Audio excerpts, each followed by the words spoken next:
दोस्तों आपके साथ एक बहुत ही इंपॉर्टेंट केस मैं यहाँ पे डिस्कस कर रही हूँ। इस केस के अंदर पिटिशनर ने अपनी GSTR 3B तो फाइल की दिसंबर 2017 तक और अपनी GSTR 1 फाइलिंग को कंटिन्यू रखा अगस्त 2018 तक। तो इस केस के अंदर क्या हुआ और ये जो जजमेंट है ये पिटिशनर के फेवर में रही, तो इसको हम डिस्कस करेंगे आज की वीडियो में। लेकिन उससे पहले आप सभी के लिए है एक इम्पॉर्टेंट अनाउंसमेंट। दोस्तों अनअकैडमी लेकर के आ रहा है आरंभ मई 21 अटेम्प्ट CA फाउंडेशन के लिए, जो कि हमारा बैच स्टार्ट हो रहा है 25 जनवरी 2021 से। बेस्ट टीचिंग फैकल्टी आपके लिए अवेलेबल कराई जाती है और अगर आप एक बैच के अंदर एनरोल करा लेते हैं और चेंज करना चाहते हैं तो बहुत ही ईजिली आप उसे चेंज भी कर सकते हैं। लाइव इंटरेक्टिव क्लासेस आपको दी जाती हैं, टॉप एजुकेटर्स आपको टीच करेंगे। आपका हर जो 4th सेशन रहेगा, एवरी 4th session will be doubt resolving session. Live quizzes and polls के थ्रू आप अपनी नॉलेज टेस्ट कर सकते हैं। साथ ही आपको जो लेक्चर्स मिलेंगे उनका आपको अनलिमिटेड एक्सेस दिया जाता है एज़ कम्पेयर टू अदर, जहाँ पे आपको 1 या 2 एक्सेस के साथ ही जो वीडियोस है, रिकॉर्डेड लेक्चर्स हैं वो आपको मिलते हैं। लेकिन यहाँ पे आपको अनलिमिटेड एक्सेस मिलता है। मल्टीपल एजुकेटर्स रहते हैं हर सब्जेक्ट के लिए, तो आप चेंज करना चाहते हैं तो आप चेंज भी कर सकते हैं। Revision classes, mock test papers जो आपके एग्जामिनेशन पॉइंट ऑफ व्यू से कितने रेलिवेंट होते हैं आप सभी को पता है। साथ ही अगर आपको एनरोल कराना है तो उसका लिंक मैं आपको डिस्क्रिप्शन बॉक्स में दे दूंगी, या फिर आप इस ऐप को डाउनलोड भी कर सकते हैं। इनके रेट्स बहुत ही लो रेट्स रखे गए हैं सब्सक्रिप्शन के लिए एज़ कम्पेयर टू अदर्स, जो आप यहाँ पे देख भी सकते हैं। चलिए अब हम बात कर रहे थे अपने केस की। तो पिटिशनर ने इस केस के अंदर अपनी 3B को फाइल किया दिसंबर 2017 तक और अपनी GSTR 1 फाइल की अगस्त 2018 तक। अब आपको इस चीज़ का बहुत ही इम्पॉर्टेंट चेंज मैं याद दिलाऊं कि अगर आपकी 3B या GSTR 1 के अंदर कोई मिसमैच रहता है तो डिपार्टमेंट आपका रजिस्ट्रेशन कैंसिल भी कर सकता है।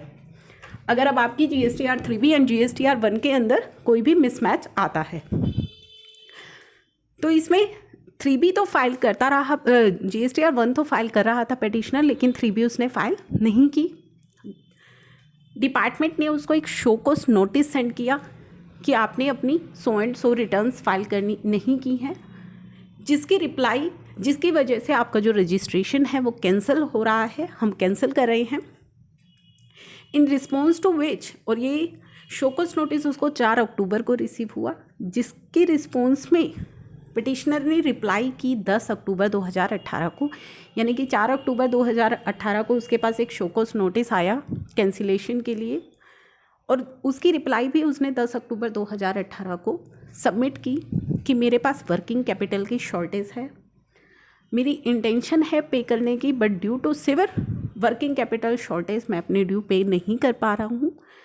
जैसे ही मेरे पास अवेलेबल होगी मनी मैं अपनी ड्यूज सेटल कर दूंगा। तो उसने बोला एनहेंसमेंट जो है of working capital was awaited and due would be settled at the earliest. Now department ने ऑर्डर पास किया कैंसिलेशन का और पिटिशनर ने उस ऑर्डर को चैलेंज किया, जो कि 8 नवंबर 2018 का था, cancelling his registration for non filing of 3B and GSTR 1। तो पिटिशनर ने उसको चैलेंज किया।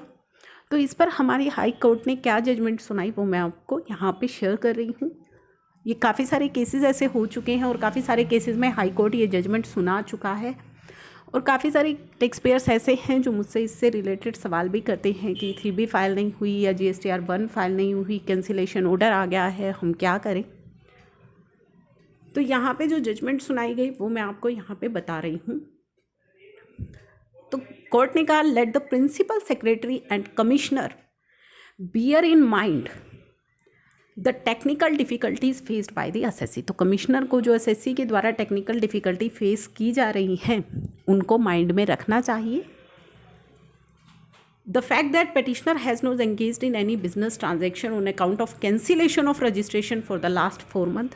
तो पिछले 4 महीनों से जब से आपने उसका रजिस्ट्रेशन कैंसिल किया है वो कोई बिजनेस नहीं कर पाया, as well as relevant circular issued by the authority till date in disposing the application. तो कोर्ट ने भी यही कहा कि जो एसएससी है उसकी स्थिति को कमिश्नर समझे और कमिश्नर के पास ये पावर है कि वो अलाउ करे कि जो जीएसटी के ड्यूज़ हैं वो एसएससी इक्वल इंस्टॉलमेंट के अंदर पे करें। to consider and pass order upon application of wherein petitioner seeks leave to pay pending GST dues in 6 months installment sum of 10 lakh having been paid in first installment of 14/12/2018। तो basically इस judgement के अंदर भी SSC को allow किया गया और commissioner को कहा गया कि वो एसएससी की सिचुएशंस को माइंड में रखे और एसएससी यहाँ पे अपने ड्यूज़ को इंस्टॉलमेंट के अंदर पे कर सकता है। और ऐसा लॉ में भी लिखा गया है कि कमिश्नर अगर चाहे वो कमिश्नर को रिक्वेस्ट करके कमिश्नर से ये अलाउ करवा सकता है कि वो अपने ड्यूज़ को इंस्टॉलमेंट में पे कर सके। ऐसे काफ़ी सारे केसेस भी मैं आपके साथ पहले भी डिस्कस कर चुकी हूँ और इस केस के अंदर भी यही हुआ है।